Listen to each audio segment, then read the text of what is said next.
अध्याय 2 के श्लोक 66 से 72 अध्याय का समापन तक का सरल हिंदी अनुवाद और व्याख्या दी गई है। नास्ति बुद्धि युक्ति से न चा युक्त से भावना न चा भावे तो शांति रशानत से कुछ सुखम। जिस व्यक्ति का मन संयमित नहीं है उसकी बुद्धि स्थिर नहीं होती, और जिसकी बुद्धि स्थिर नहीं है उसकी भावना ध्यान शक्ति नहीं होती, और जिस व्यक्ति को शांति नहीं है वह सुख कैसे प्राप्त कर सकता है। व्याख्या। शांति और सुख के लिए मन का संयम और स्थिरता आवश्यक है। असंयमी मन वाला व्यक्ति कभी आनंद को नहीं जान सकता। इंद्रियाणा ही चरता यन्मनो अनुविधीयते तदस्य हरति प्रज्ञां वायुर्नामिवाम्भसि। जैसे जल में नौका को तेज हवा बहा ले जाती है, वैसे ही जब मन इंद्रियों के पीछे दौड़ता है तो वह बुद्धि को नष्ट कर देता है। इंद्रियों के नियंत्रण के बिना हमारी समझ और विवेक भी डगमगाने लगते हैं। तस्मात् यस्य महाबाहो निगृहीतानि सर्वश इंद्रियाणि इंद्रियार्थेभ्यस्तस्य प्रज्ञा प्रतिष्ठिता।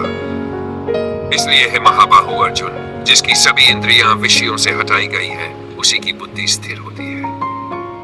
व्याख्या। आत्म संयम ही स्थिर और जागृत बुद्धि का मूल है। या निशा सर्वभूतानां तस्यां जागृति संयमी यस्यां जागृति भूतानि सा निशा पश्यतो मुने। अनुवाद। जो विषयों में लिप्त लोगों के लिए रात्रियां है, उसमें संयमी व्यक्ति जागृत रहता है, और जिन विषयों में सामान्य लोग जागते हैं उन्हें ज्ञानी अंधकार मानते हैं। ज्ञानी और अज्ञानी की दृष्टि में दुनिया अलग होती है। एक सांसारिक में खोया है, दूसरा आत्मज्ञान में जागा है। आपूर्यमान मचल प्रतिष्ठन समुद्रमाप प्रविशन्ति यद्वत् तद्वत् कामायं प्रविशन्ति सर्वे स शान्तिमाप्नोति न कामकामी। जैसे अनेक नदियां समुद्र में मिलती हैं पर वह स्थिर रहता है, वैसे ही जिसे सभी इच्छाएं आकर शांत हो जाती हैं वही शांति को प्राप्त करता है, कामनाओं का दास नहीं। जो व्यक्ति अंदर से पूर्ण है वह बाहरी इच्छाओं से प्रभावित नहीं होता। विहाय कामान सर्वान् पुमांश्चरति निष्प्रिय निर्मो निरहंकार स शान्तिम् अधिगच्छति।